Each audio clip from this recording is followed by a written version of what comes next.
Bond. James Bond. In case I don't see ya. Good afternoon, good evening, and good night. Did we just become best friends? Yup! Sublime! You keep using that word. I don't think it means what you think it means. Tear me apart, Lisa! But mostly I hate the way I don't hate you. Not even close. Not even a little bit. Not even at all. I'm gonna make him an offer he can't refuse. Hi, friends, and welcome to another episode of You Haven't Seen That, a movie discussion podcast where we introduce our friend Ben to movies he should have seen a long time ago. I'm your host, Amanda. I'm Geoff. And I'm Ben. And today, we're talking about Weekend at Bernie's. And stick around until the end because we'll be giving off our top 4 favorite things to do on the weekend. The year, 1989. The month, July. Actually, technically almost the 4th of July, a little bit afterwards. The number one song in the country was Baby Don't Forget My Number by Milli Vanilli. I'll be honest. I do not know that song. I don't know that song. Nope. Okay, good. I'm glad we're on the same page. I don't think they sang it.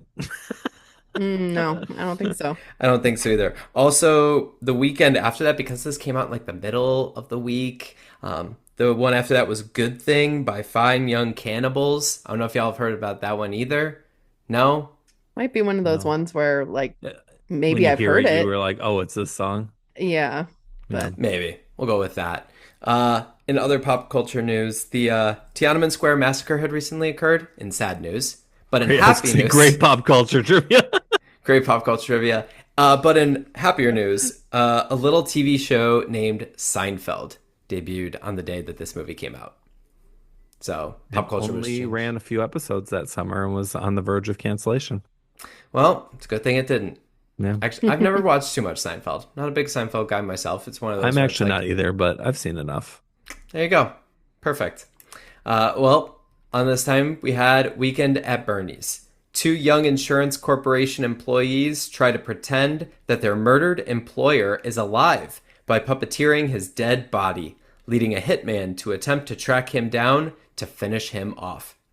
Directed by Ted Kotcheff, a director who I hadn't really known too much about, and I looked at his filmography. He directed the first Rambo movie, First Blood. And I was like, oh, all right. None of the other ones, just that one. I was like, oh, that's a pretty important movie. And he hasn't really done much else besides that. A lot of straight to, streaming or small release kind of movies. So, a couple hits snuck in there. This movie stars Andrew McCarthy, Jonathan Silverman, Catherine Mary Stewart, and Terry Kaiser. In Andrew McCarthy's role, it was originally supposed to be John Cryer, and that didn't end up working out. This movie had a budget of $15 million, and it debuted with $4 million at the box office and debuted at number 8. The number one movie that weekend was Lethal Weapon 2, the first of, I think, 3 or 4 weekends where it was number 1. So we ended with a $30 million box office, so double its initial budget, not too bad. This movie had a 54% on Rotten Tomatoes and a 32 on Metacritic, so not very well loved by critics. That said, it was very profitable on home video after it had been released. It got a lot of streaming runs on TV, so kind of accrued popularity over time. And a sequel was released in 1993 called Weekend at Bernie's 2. 2 Weekend, 2 Bernies. 2 Bernie, 2 Weekend.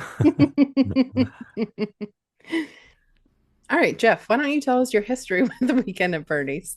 So, I've never seen it. Didn't have too much history with this movie. Never caught it really on TV. Never had a strong relationship to it. The only real reason I knew it was because of the whole Movin' Like Bernie dance from the 2010s. Back when I was in late high school, early college. It was...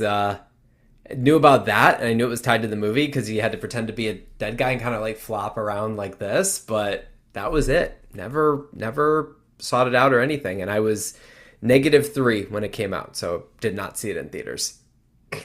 -3. All right, Ben, what's your history with Weekend at Bernie's? Well, I feel like probably like many people my age, my biggest association with Weekend at Bernie's is the show Friends. Because there's a very famous scene in a very popular episode where they are playing a game, Rachel and Monica against Chandler and Joey about who knows each other more with the apartment at stake. And during one speed round, Ross, who's the host of the game, says Rachel claims her favorite movie is, and Chandler says Dangerous Liaisons. And then Ross goes, her actual favorite movie is, and Joey says Weekend at Bernie's.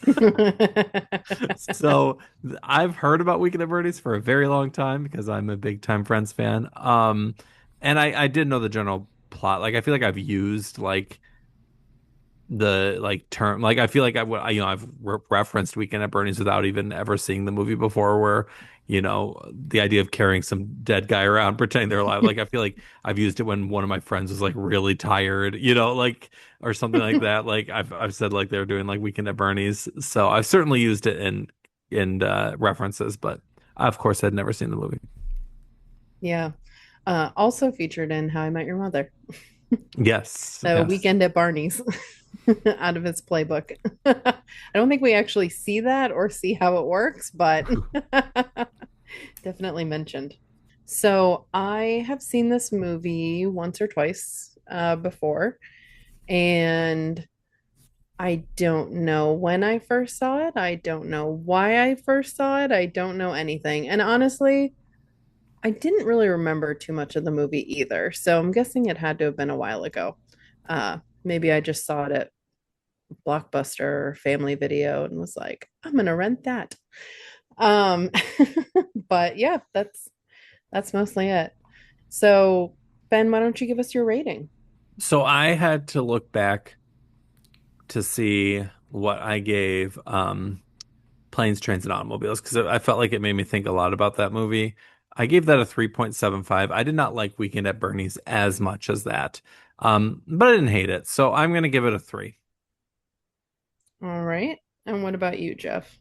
Ben, I did a very similar exercise to you. I had to look back and see kind of similar genre fare to try to determine what my score would be for this movie. So in kind of looking back at kind of the recent movies that we've done, I gave 50 First Dates a 3.5, Liar Liar 3.5. I gave American Pie a 3.25. So I'm going to actually agree with you, Ben. I'm going to give the exact same score, a 3. All right, all right. So I kind of did a similar thing, but I only looked back at the last movie. And the last movie we did was The Fast and the Furious, and I gave it a 3, which is maybe a little too high, but I couldn't give Weekend at Bernie's the same score as The Fast and the Furious. So we got a 3.25. All right. It's like from season 1 when we were grading the relationships in the movie, and it was like, oh, on the Indy Marion scale, where Indy and Marion is like the middle, like the average. We've been forgetting to do that. It'd be interesting to go back and rescore these, like see if we still would score them the same.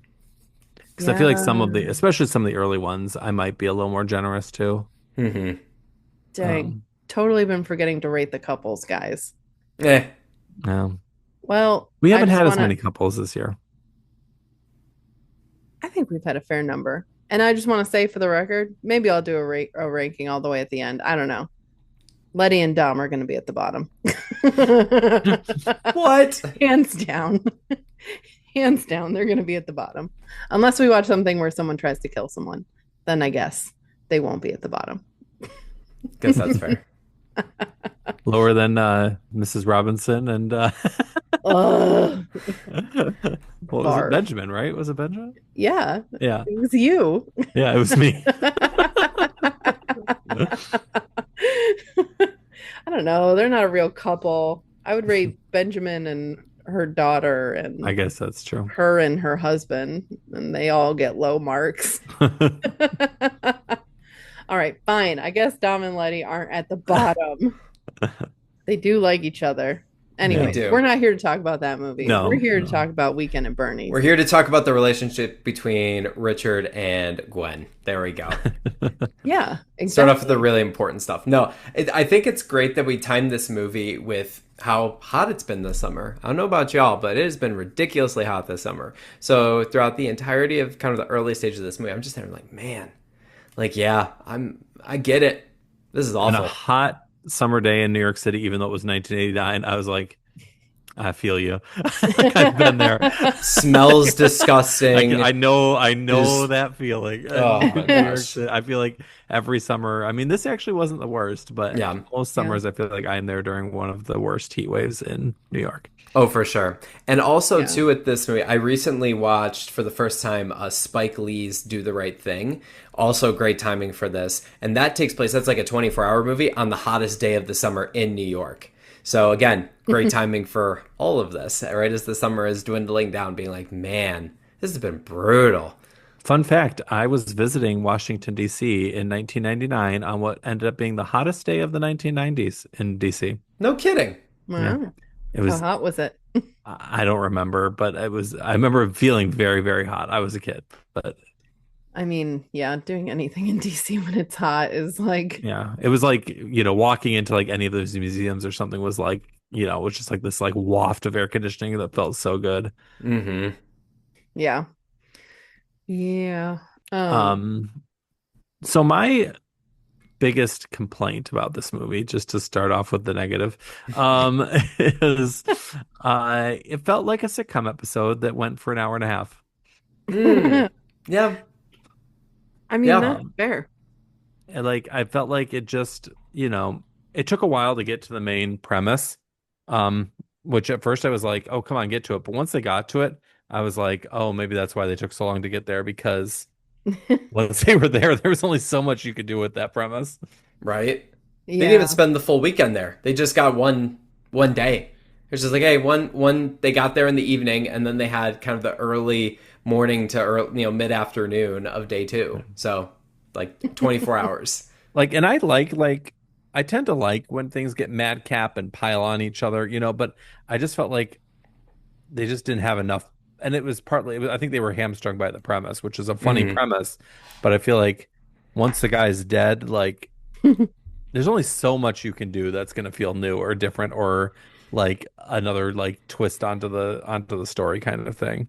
I think they did a good job at adding elements to it throughout the movie. Things such as, oh, the handy people showing up, or the whole kind of idea of the rich being oblivious to everything and just being so self-centered and focused on themselves and not even noticing the dead guy. I was curious to see how it was going to add up throughout this, whether you would get to the chance to have a second party, and that's when maybe the cops show up or somebody notices something or whatever. But yeah, it was. I thought they did an okay job given like the constraints that they kind of put themselves in. I think they did okay. Yeah. I was reading, and I guess Roger Ebert, is that how you say his last name? Ebert, Ebert. Yeah. Roger Ebert absolutely hated this film. shocking. And he said, Weekend at Bernie's makes two mistakes. It gives us a joke that isn't very funny, and it expects the joke to carry an entire movie.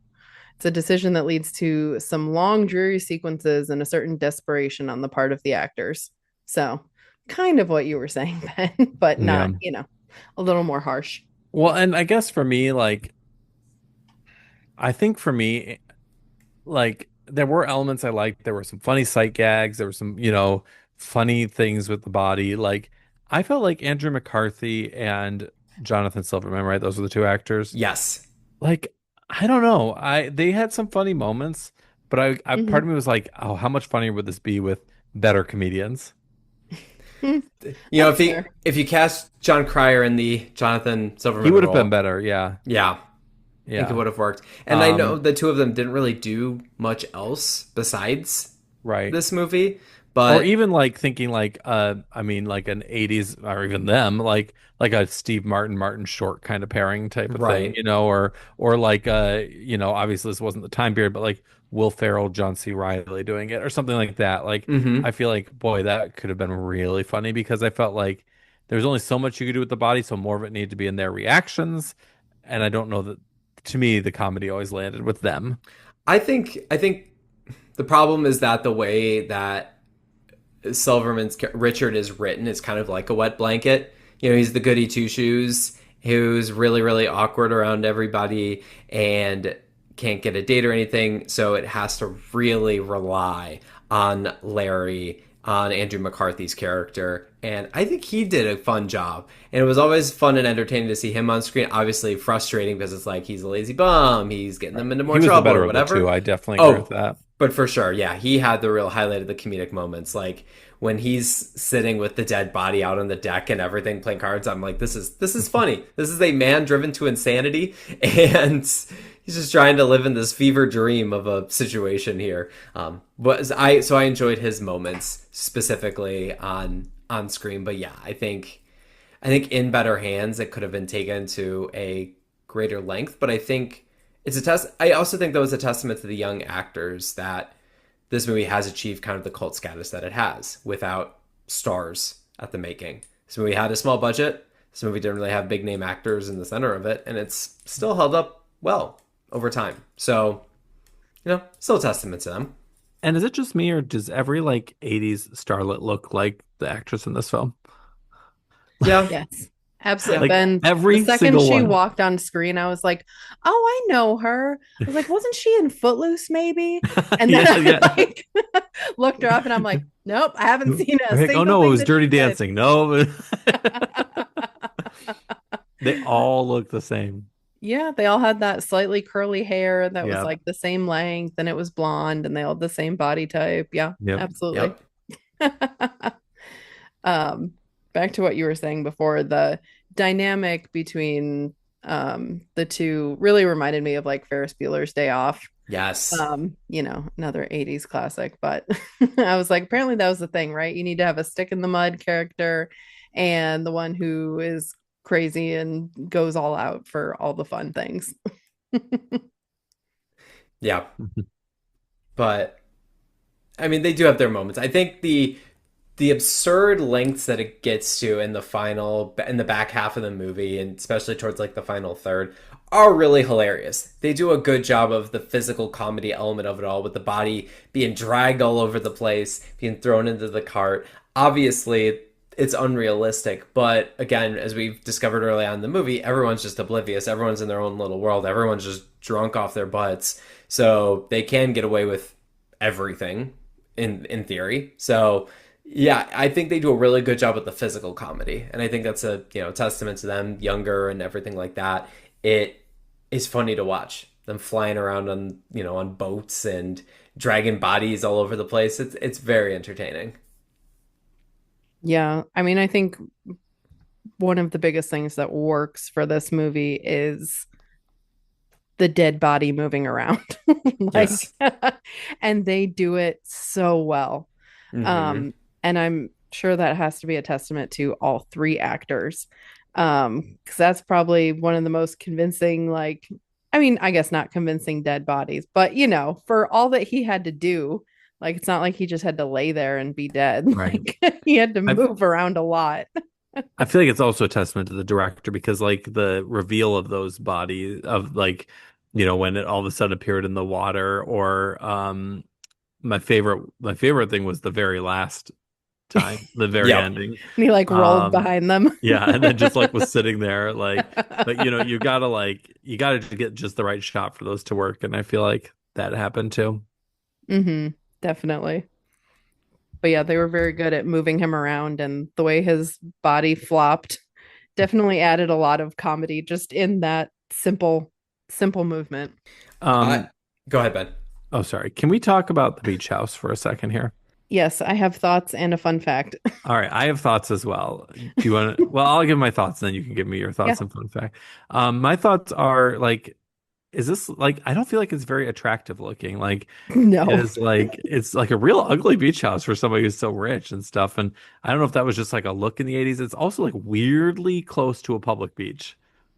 Yeah, it's very ugly. As Geoff noted, it's brutalist style architecture, which you don't usually see at a beach. No. Yeah. So my fun fact maybe explains why it looks the way it does. I don't know. So apparently they filmed this movie on a beach, I believe in North Carolina. Yes. And in order to film there, one of the stipulations was that they had to leave no trace that they were ever there. So they literally built this house just to film this movie and then completely tore it down. Oh wow. So I don't know if maybe that's why it looks like just boring and ugly because or maybe they intentionally wanted it to look that way. Yeah. I don't know, But the but characters, as soon as they see it, they're like, "Whoa!" And I'm like, "Blah!" Like, I mean and it's like beach big houses, like I and feel like a lot of them have been around a long time, and a lot of mhm, them have like more of a classic, like yeah. Victorian architecture, or like things like Hmm. that. Like, and even the more modern ones, I feel like I don't know, they're definitely more attractive than that. Yeah. Maybe Bernie had it made or built It and he's so different and quirky that I don't know, he wanted a house that stood out.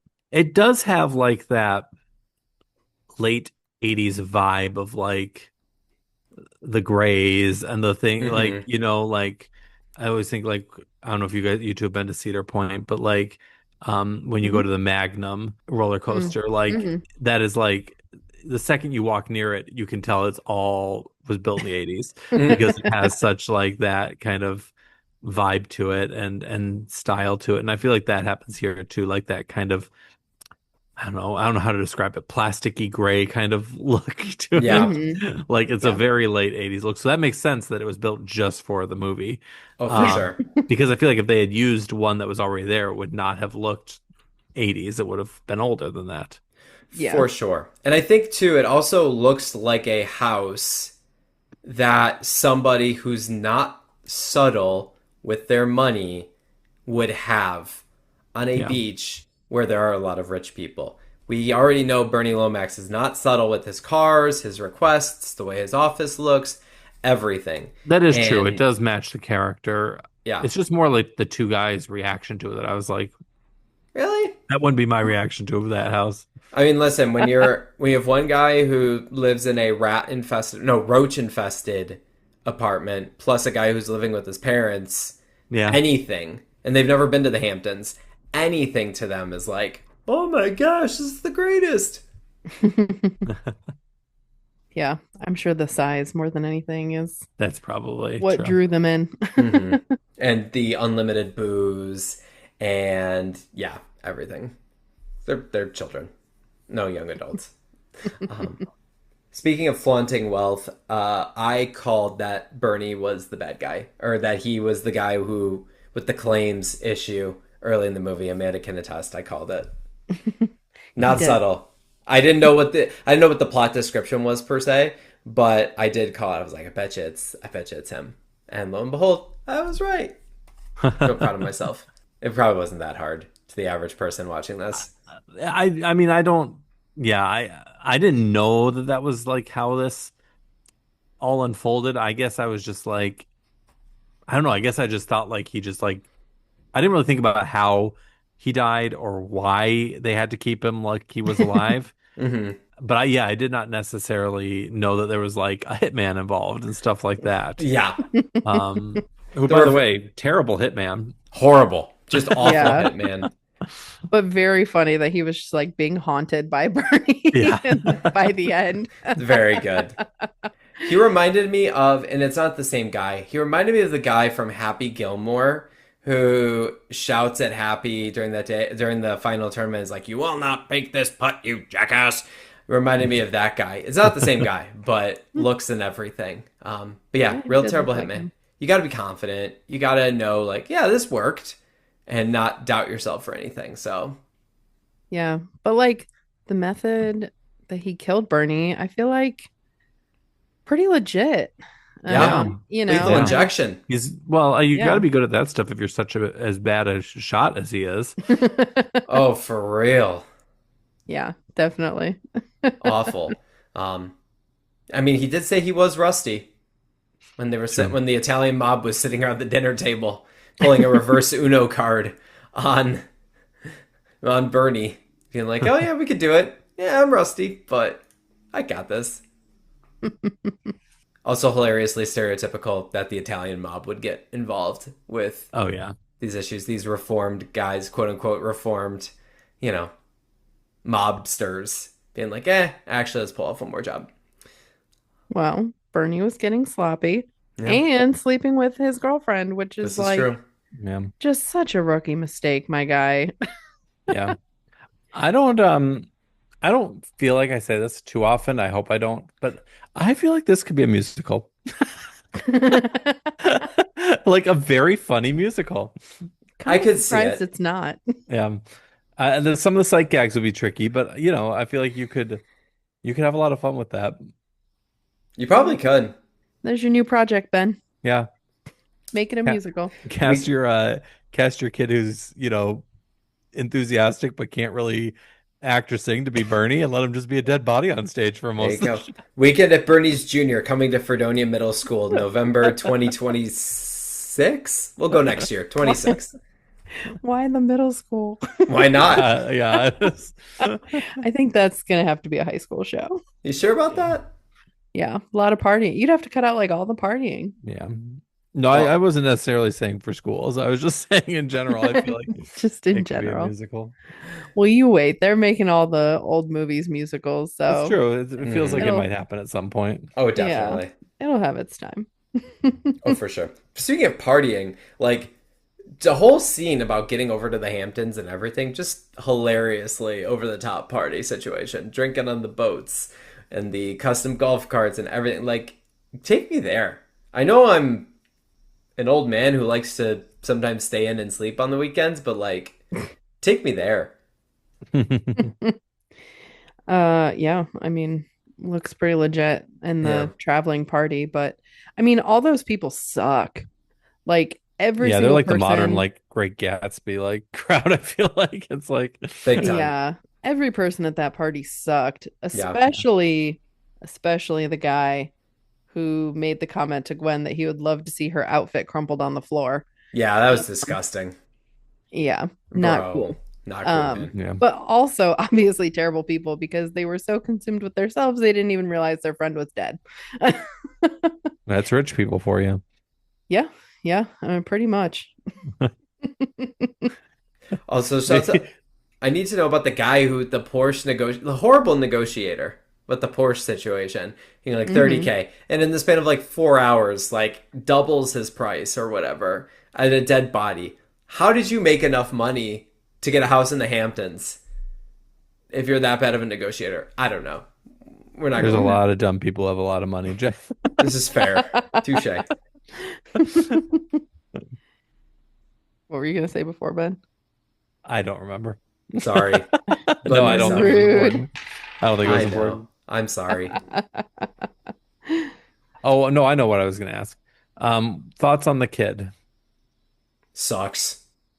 The kid. The kid. He comes across like a perfectly spoiled rich kid. The little Telling kid. everybody to kiss his butt. Oh, doing the whatever kid. he wants on the The, beach. the only kid in the movie. Yeah. I know, I just like couldn't remember him and I was like, I don't know who you're talking about. Yeah, I mean he sucks. He was definitely like mouthing off to them who Yeah, are he like was- adults. Definitely an obnoxious kid. Yeah. That's a kid who gets everything that he ever wants from mommy and daddy, tells everybody off, and no one does a Except thing their about love it. and attention. Except their love and attention.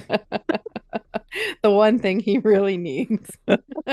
That's if we're gonna make a musical about Weekend at Bernie's, it's like the sad, serious part of the story. He gets a song. Oh, it'll be like in Spelling Bee when she sings the I Love You song. Yeah. It's perfect. Oh. Yeah, he did suck though. Big time. That's a lot of work too, to bury a body like that and then just not say anything to anybody. Have you guys ever buried yourselves or somebody else in the sand? I don't mean like a dead body, but I just mean like yourself. Actually, there was this one time at Point Gratchit where I think this might have been our first date, babe. I think we saw something and buried it in the ground. I thought you were gonna be like, on our first date, I buried Amanda in the sand. Ew. Just left her there for hours. Ugh. At the lake, yuck. I would not want that to be in any scenario for me, though. Like, Mm-mm. No. I've definitely buried myself a little in too the sand claustrophobic. I've definitely buried myself and like put my legs in the sand or anything. Yeah, but I've done like my feet, and that's about it. Like Yeah, up I to like think just past my ankles or something like that. yeah, I them think I've probably done my legs, but that's probably the extent of it.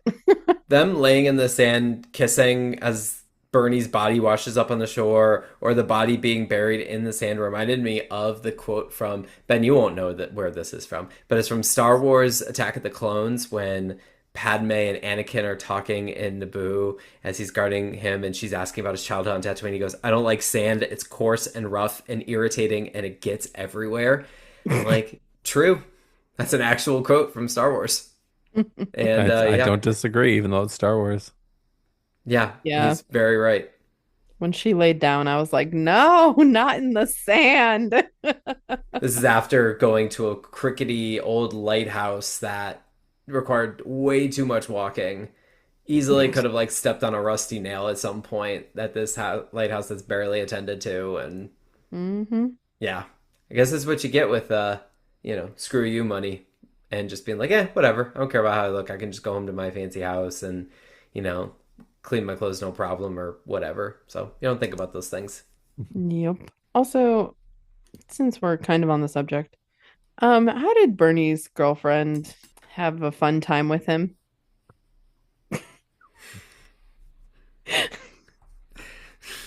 Do we just want to say, do we want to say rigor mortis? I mean, And the guy said half an hour Funny. too. Wait, what did you both say? I just said Bernie the way she said it. Boiny. Boiny? Yeah, I was about to say the spy said they were going at it for half an hour. It's insane. She's that infatuated with Boiny. Uh-huh. I don't know. Don't think too hard about it, Amanda. I'm not. You sure about that? You're the one who asked the question. Amanda's just like thinking now in her head. Like, let me think of the logistics of the situation. I mean, there's only one possible answer, and that is rigor mortis.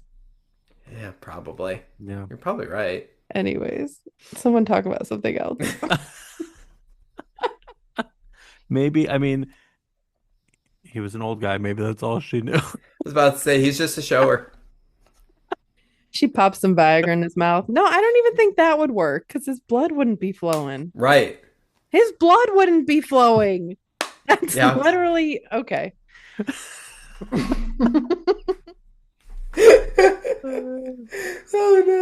Oh no. We've grown up in our second year on the podcast. No, I'm for real gonna cut this part. I'm not Okay. leaving it in. No, we are keeping it. No. I'll see what I can Salvage. salvage, but I'm definitely gonna cut.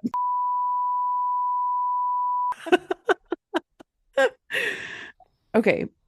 But when they stole that boat, Yeah. I was getting such anxiety about how fast they were driving. Oh my gosh. And like so all fast. the shenanigans with the boat. Just so much anxiety. Like, just slow the boat down. I know they were trying to run away from a killer, but still, just slow the boat down a little bit. It's giving me anxiety. Can we also talk about the fact that, in my mind, it doesn't make any logistical sense that they ended up where they did?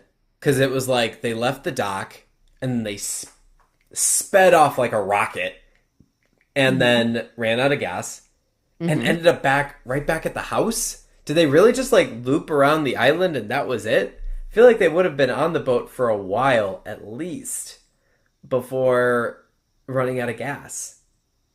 Like that's Well, they would have had to have headed towards land. So, presumably back towards where they were. And we don't know how far away the house was from the boat launch. I'm just trying to think of the logistics from like the Hamptons to Staten Island. They didn't go to Staten Island, did they? No, that's where the ferry was from. Like the original ferry that they got out there and they said, "Oh, we'll give you a ride Right. back to the city." So I assumed that Bernie drove to the Staten Island where his boat is docked and then took that to the Hamptons and Jeff, then You're What? thinking about this too hard. listen. I wanted to make sense. It bothered me last night watching it. That was the one thing that you just couldn't get down with. No, I could not. Like everything else, totally legit. It all makes sense. It's perfectly logical. I guess that except leads that piece. that leads me to a question I was going to ask. That kind of segues, which is like, I know this is played for laughs. I know this is played for like hysterical silliness. Like, how long do you think you could get away with something like that in real life? Oh, In an apparently it happened in uncomedic real life. situation. What? Oh, Apparently man, it it's got a happened story. in real life. Hold on. Go. Hold on. Fun fact. I was about to say, I feel like it would not. You would get busted Okay. pretty quick because that body would start stanking. Yeah, and I feel like the dead weight of it, which I know they play up some of it, but like it'd be a lot more than. Yeah, that's heavy. Yeah. Okay. So two men once pulled a real life weekend at Bernie's and were arrested for abusing a corpse. In 2011, Robert Young and Mark Rubinson found their friend Jeffrey Jarrett unresponsive at his home and instead of calling 911, took him out for a night of fun, all paid for with Jarrett's credit card. After putting the body back where they found it, they visited a strip club where they used Jarrett's card to take out $400 from the ATM. The would-be Jonathan Silverman and Andrew McCarthy swore they didn't know their friend was dead at the time, but they both pled guilty and were each given 2 years of probation as well as community service. Wow. All right. Doesn't night. seem like that bad of a punishment for No. getting a night out on the town and $400 from your dead friend. Not too bad. I really want to know like how they did that though, logistically in real life. Right. It would have to be like, you'd have to be like almost like you're helping your drunk friend kind of vibe, I feel like. Yeah, I Which guess. they kind of did. Like that's, I feel like the only way it could kind of work. I don't know. Yeah. Yeah. Yeah. That's fair. But yeah, I think I could probably only do that for like a night. I feel like a night. I feel like a whole weekend is not, not realistic. Not that I'm thinking this movie is trying to be realistic. They didn't even do a whole No, weekend. they didn't do it a whole weekend, but even for as long as they did. Yeah. Yeah, that's fair. Well, and then, there's Weekend at Bernie's too. Mm-hmm. So Yeah, they actually didn't- do it for longer. I didn't look into what is. I assume it's a new dead body. No, It's not. It's Bernie again. it's Bernie again. That's weird. Is it a horror movie or? Yeah. No, hold on a sec. I read the plot. I don't think I've ever seen Weekend at Bernie's 2. If I did, it was maybe only once. Everybody's favorite stiff is back. Working fools Larry Wilson and Richard Parker have uncovered a dirty little secret. Their former boss, Bernie Lomax, embezzled $2 million and placed it in a safe deposit box in the Caribbean. Now the boys are ready to go after the loot, but they can't do it alone. They need poor Bernie's help. Can the buddies give their ex-boss new life? So somehow Bernie returned. they are Wow. still using the same body but presumably it does take place directly after the events of the first one. Yeah. Okay. But that still doesn't really explain it because obviously at the end of this movie, the cops and everyone are aware that onto Bernie them, Lomax yeah, has died. Yep. Which I need to talk about the end of this movie. It ends way too cleanly. I know I'm not supposed to overthink it, and I know it's just a ridiculous comedy, but on no planet would they just be like, oh, hey, you guys are good to go after all of the shenanigans of that weekend, hurting, assaulting 2 workers at this house, lying about a dead body, like you said, messing with the dead, abuse of a corpse or whatever it's called. They just blamed it all on the mob guy. I mean, that's fair, but still, you have to report that body after, ASAP. So, I have so many questions about the logistics. Don't think about it.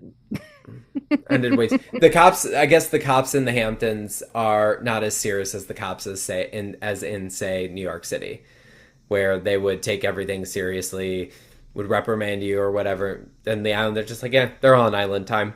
They don't They're care. just used to rich people crimes. I guess that's fair. Yeah. Not homicides. They're like, what? We don't know how to deal with this. Granted, TV has taught me that rich people do murders too, so. Speaking of sitcom episodes, I'm kidding. There's a lot of Weekend at Bernie's parodies out there. Speaking of Oh, yeah. sitcom episodes. Oh, I bet. Which is funny because Jeff was saying, so we were kind of talking about this last night. So he was saying that this movie didn't do very well at the box office. Mm-mm. Um, and it's not really like a cult classic the same way that some others from this time are that also didn't do well at the box office. So it's interesting that this one has, I guess, still stayed relevant and kind of, Yeah. you I know, feel like, I don't know, maybe not called classic, but I feel like it definitely got a lot of play in the home video cable TV era. Yep, it was profitable on home video Like, releases and I per. think it's got a mm, unique enough premise that like people remember it. You know what I mean? Like, even if you yeah. don't like the movie, you know it's about like them trying to carry a dead body, kind of pretending Hmm. he's like. I feel like that's a unique enough premise that it's stuck with people. Yeah. Yeah, that's fair. Speaking of, yeah, it's box office. It debuted, like I said, it debuted number 8 at the box office the weekend it came out with $4.5 million. Fell behind Lethal Weapon 2 in its opening weekend, the third weekend for Batman, the third weekend for Honey, I Shrunk the Kids, the fourth weekend for Ghostbusters 2, the seventh weekend for Indiana Jones 3, the sixth weekend for Dead Poet Society, and the second weekend of The Karate Kid Part 3. A lot of famous movies, Yeah, and it makes you realize how much were sequels even back then.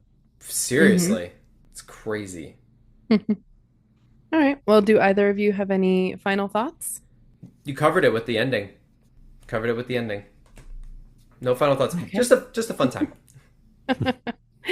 All right. Well, Jeff, why don't you give us your movie recommendations for the week? There were three movies I thought of with this movie, all tying in different ways to ideas, plot lines within this movie, storylines that could relate. Maybe not necessarily along the same lines as this. Actually, one thing I did want to know: Disney Plus classifies this as a legal drama, quote unquote. Don't know what that means. Well, it was drama, comma, legal. Yeah, this is really dramatic. Involved a lot of legal So elements. serious.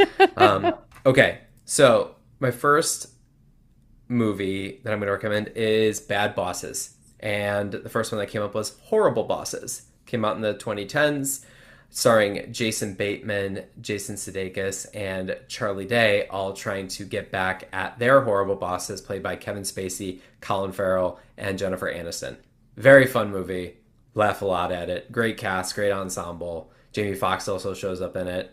And yeah, the bosses are truly horrible in that movie, much like Bernie Lomax Hmm. is. The second movie I thought of is Dead Bodies, and kind of doing farcical things with dead bodies. And that would be Swiss Army Man. Came out in 2016 by the directors of the Best Picture winner Everything Everywhere All at Once, the Daniels, Daniel Kwan and Daniel Scheinert, starring Paul Dano, who gets stranded on a deserted island and comes across a Daniel Radcliffe's dead body. And fun and shenanigans are had. So if you want some fun with abusive corpses, that's a great one. And who And then doesn't? who doesn't? And the third one is a similar movie in terms of vibes of the setting in a Long Island set party atmosphere for the course of a weekend. It's a newer movie. It's a Hulu exclusive called Fire Island, starring the Las Culturistas guys, Bowen Yang and Matt Rogers, and starring Joel Kim Booster, a couple other people, and it's a bunch of guys going to a Fire Island Pines, I believe is what it's called, but a very similar sort of vibe in that setting. It's entirely set in a party setting. The boat ride down there is a party. Now with this one, it's more of a romantic comedy. A lot more sex, a lot more drugs, a lot more whatever in that compared to this. But in terms of the overall setting of a Long Island party weekend, that's a good sort of comp to this. And plus, we want to slip in a newer example. So those would be my three recommendations. Cool. Thanks. Ben, what are our TV recommendations? I have two. First one is if you like The Hamptons and Dead Bodies, you might want to check out Revenge, which was an ABC drama from the early 2010s. Not the same vibe at all, but it's set in the Hamptons. It's about a woman who was wronged by a very wealthy family on the Hamptons, and she goes back in as a child, as she goes back as an adult to avenge her father's death by kind of destroying the lives of this family. First season was excellent. Definitely should not have run for 4 years. I did not watch all 4 years. I dropped off somewhere, I think in the second or beginning of the third season. But the first season is really fun, and kind of campy in some ways, even though it's not a comedy. Um, the other one is, as I mentioned, there's a lot of TV parodies of Weekend at Bernie's. Mhm. The most recent one, as to my knowledge, was The Studio, which in its season finale did not involve a dead body, but did involve a very drugged out Bryan Cranston being kind of dragged around. Is it Las Vegas? Las Vegas, yep, Yeah. for CinemaCon. Being dragged around Las Vegas at CinemaCon. In a very Weekend at Bernie's style, and it's very madcap in the way Weekend at Bernie's is. So, and there's also like a drugged out party scene in that two-part finale as well that might remind you of the party here. So, those are my two. Nice. Good call back to the studio. Which we'll talk about more when we do our Emmys episode in a couple weeks. Woohoo. All right, so let's move into our top four. So, in honor of this movie featuring a weekend, which it didn't really feature the whole weekend, but that's okay. Um, We don't count Sunday anyway. No, okay. we decided to do our top four favorite things to do on the weekend. So, Geoff, give us your list. All right. No honorable mentions. My number 4 is listen to The Weeknd because his namesake is just all over The Weeknd. And so, yeah, you should listen to that. Blinding Lights, good song. Ever heard of it? Never. Number 3 is choring. I'm an old man. I like feeling productive on the weekends. So if I can accomplish a couple things, I'll knock them out right there. Not So shout out super to impressed with your list so far, Jeff. Listen, I'm a boring old man. I like very simple things. Number two, Stop. number 2 is sleeping in like an extra hour or so and not having to deal with the dog for a little bit of extra time. It's pretty great. Minus when the Number one is cat reading the Sunday paper. actually Doing the Sunday crossword. gotta edit my list. 1 second, cross that out, make it more fun. No, my number 1 is football. I'm a basic man. College football on Saturdays, NFL on Sundays, mixing some European football in the mornings on Saturdays and Sundays.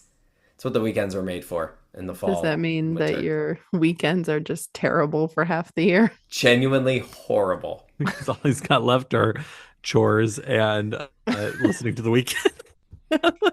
And sleeping in an hour. Sleeping an hour. Yeah, I All right. have no purpose. Well, live this that misery. was a list. That was a list of 4 things. Sure was. All right, Ben, let's liven it up a little bit. What are Okay. your 4 favorite things? Okay. So what you give us starting with me? My number 4, or sorry, I do have an honorable mention because unlike Jeff, I could not bear to put this in my top 4, but it's grocery shopping. Because I like to be organized for the week. I like to plan out the meals, and then I sometimes take my son, sometimes I go by myself, depending on how much time I want to spend at the store. But I like kind of getting organized for the week in that way. I am kind of a creature of organization, so I always enjoy like kind of the reset of the week with that. But that's not in my top 4. My number 4 would be going out to eat or ordering food in or things like that along those lines.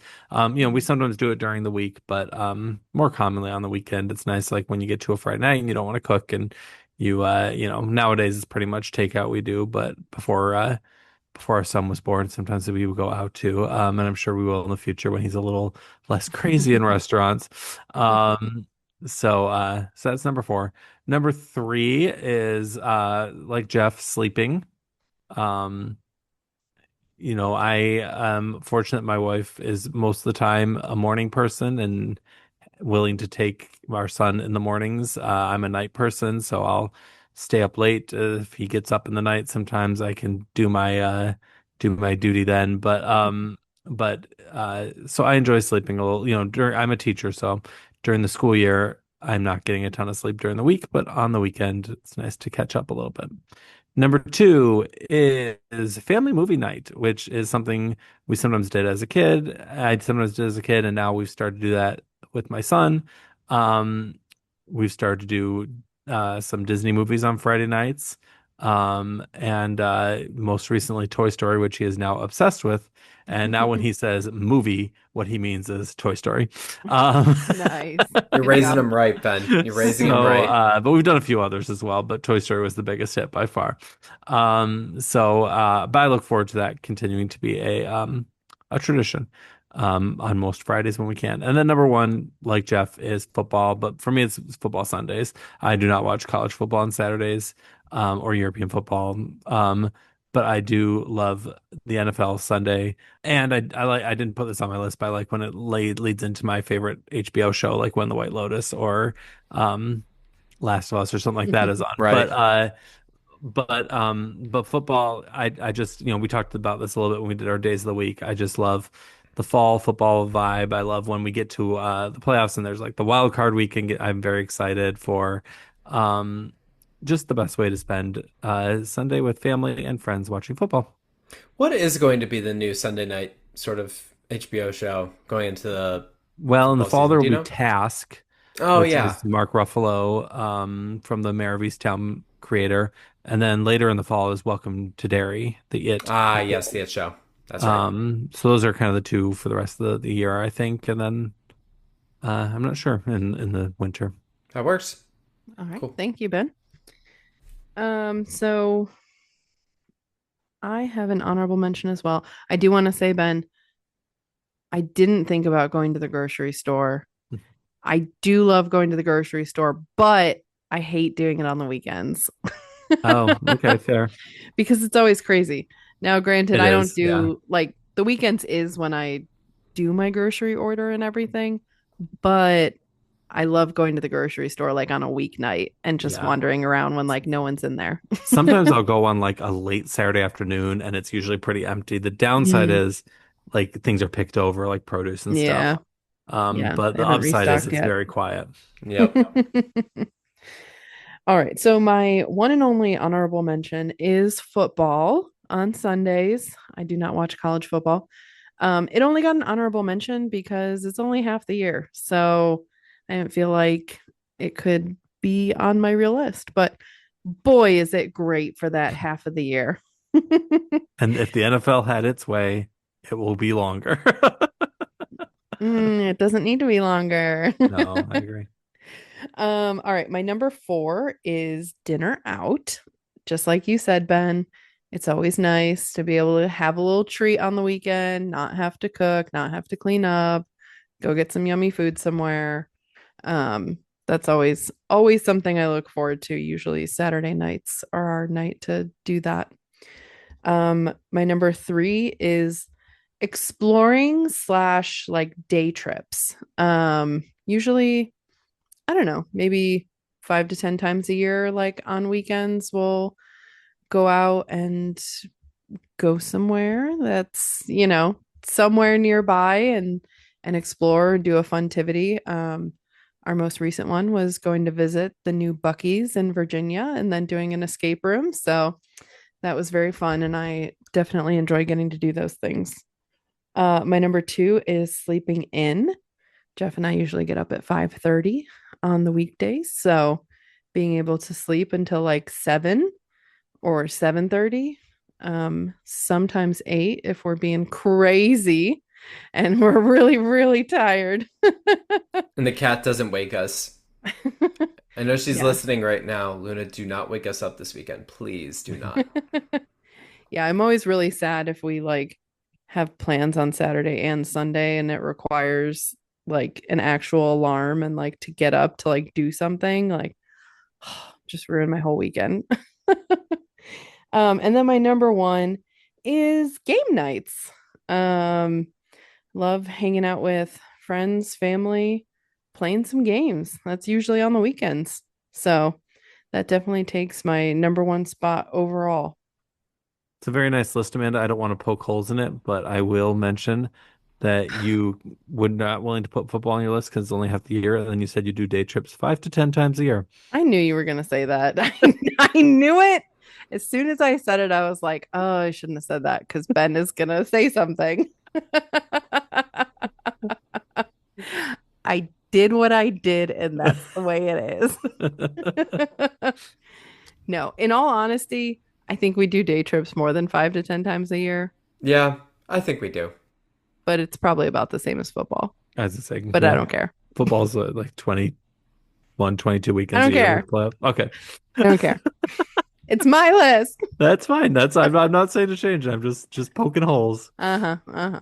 Mm-hmm. All right. So what we're getting at from this is that I had the best list out of all of us. Thank you very much. I am signing off. All right. Well, if you would like to watch along with us next week, we are going to be watching Death Becomes Her.